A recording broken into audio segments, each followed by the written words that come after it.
Yun and start recording mga kalapid. Welcome sa isa na namang reaction video, okay? So, ewan ko ba kung ano nangyari dito. Although 6 months ago na to nakipag-collab pala ton si Joseph Lim kay Franklin Miano, 'di ba? Kaya nagkaroon tayo nung video ko nung isang araw na ba't parang pinagtatakpan na although hindi naman nagbanggit ng pangalan si Joseph Lim, pero ang dating si Franklin Miano kasi si Franklin Miano lang naman yung flex ng flex sa YouTube, 'di ba? Na binabash. So, binigyan natin ng reaction video 'yon. Pero ngayon napanood natin 'tong reaction video nila. So, pinakita ko lang ito kasi magkaka-collab din 'yan. Ito yung totoo, ayan. So, nagulat lang ako 'di ba na parang, "Hello, galing sa'yo Joseph Lim tapos Franklin Miano ano." 'Di ba? 'Wag mo na sana idikit yung pangalan mo diyan, 'di ba? Kasi kahit masira siya basta magkaroon lang siyang clout, okey lang sa kanya, eh. Yun ba yung may dignidad? 'Di ba hindi ganun yun? Okey, play natin.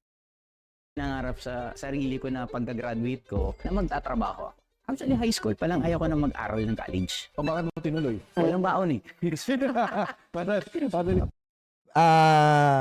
Disclaimer po 'no, sa kung may mga batang biglang napakinig dito, 'wag niyo pong papakinggan yung yung 'wag kayong mag-aaral, 'di ba?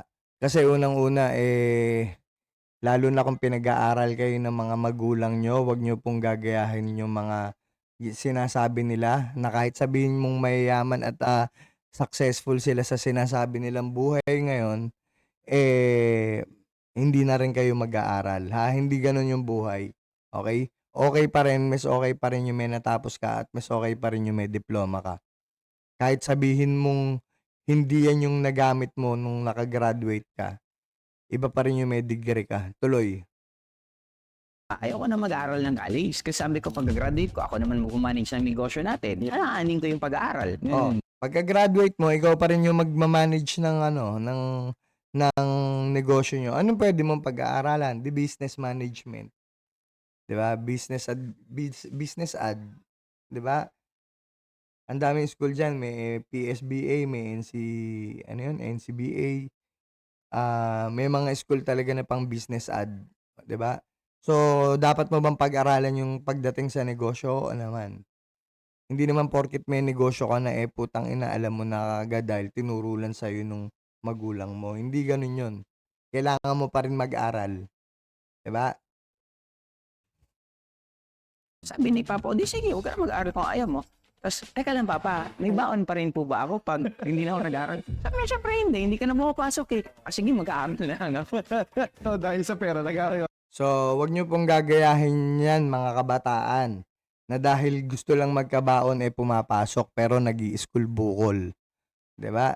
Total pinag-aral na kayo, ayusin niyo na yung pag-aaral niyo. Tuloy. talaga. Exactly, yun na talaga. Ano yung worst money mistake na nagawa mo? May mga iba akong investment na million din lumipad sa akin. Magkano? 15. 50 million. Isa kasing kaibigan na medyo may tiwala naman ako kasi maganda yung family background. Eh kaya lang, siya yung sumoblay. Ano yun dinimanda mo? Hindi naman ako nag-abol ng ganito. Parang principle ito sa life. Parang naman tayo Ay, didemanda hindi, joke lang. No comment, no comment, no comment. Okey, para lang tayong mga naglalaro. lalaro dito. Kaya para sa akin, kung talo-talo, 'Di ba? Para lang daw sila naglalaro. Kung talo, talo. Ewan ko sa'yo yung ginagawa niyong laro buhay. matuto, mas magsipag para mas mabawi. O matuto, magsipag para mas mabawi. Paano ka matututo kung hindi ka mag-aaral? 'Di ba? Kung ka lang 15 million pas ang reaction mo, talo, talo. Ganun naman ang buhay. Sarap mo siguro iskawin. Ang sarap mo daw iskamin, sabi ni Franklin Miano. So, putangina target mo pala diyan si Joseph Lim na iskamin, ha? Tuloy. Tumaro ko na ako ngayon. Saya. Ito ang medyo controversial na question. Diploma o diskarte? Oh, eto daw yung controversial na tanong, diploma o diskarte? Okey. Anong sagot ni Joseph Lim?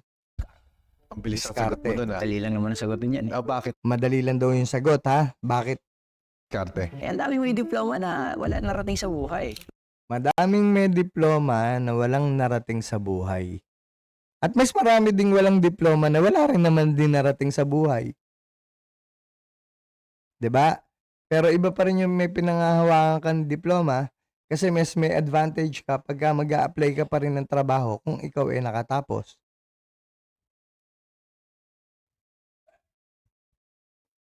Sa ganun nila kayo mina-mindset. Ang tawag doon mind setting, mind conditioning. 'Di ba? Ima-mind condition kayo na ganun. Pakinggan niyo uli, ha. Medyo controversial na question. Diploma o diskarte? Diskarte. Ang bilis ang sagot mo dun ha. Dali lang naman ang sagutin yan. Bakit diskarte? Ang dami may diploma na wala narating sa buhay. Ah, Parang 'di ba? Ang daming may diploma na walang narating sa buhay. Meron akong mga kakilala na graduate, may diploma, pero sa iba silang craft nagpakabihasa at dun sila kumita. Pero may diploma sila. At pinagmamalaki pa rin nila yung diploma ng pinag-graduatean nila. Kung ano yung kurso nila. 'Di ba? Kasi pag may diploma ka, pwede kang kumuha ng civil service kasi may units ka. 'Di ba? Pag nakapag-aral ka, meron kang units, pwede kang kumuha ng civil service. Pag may kumuha ng civil service, pwede kang magtrabaho sa gobyerno. At pagka nagtrabaho ka sa gobyerno, pwede ka na manguroots. 'Di ba?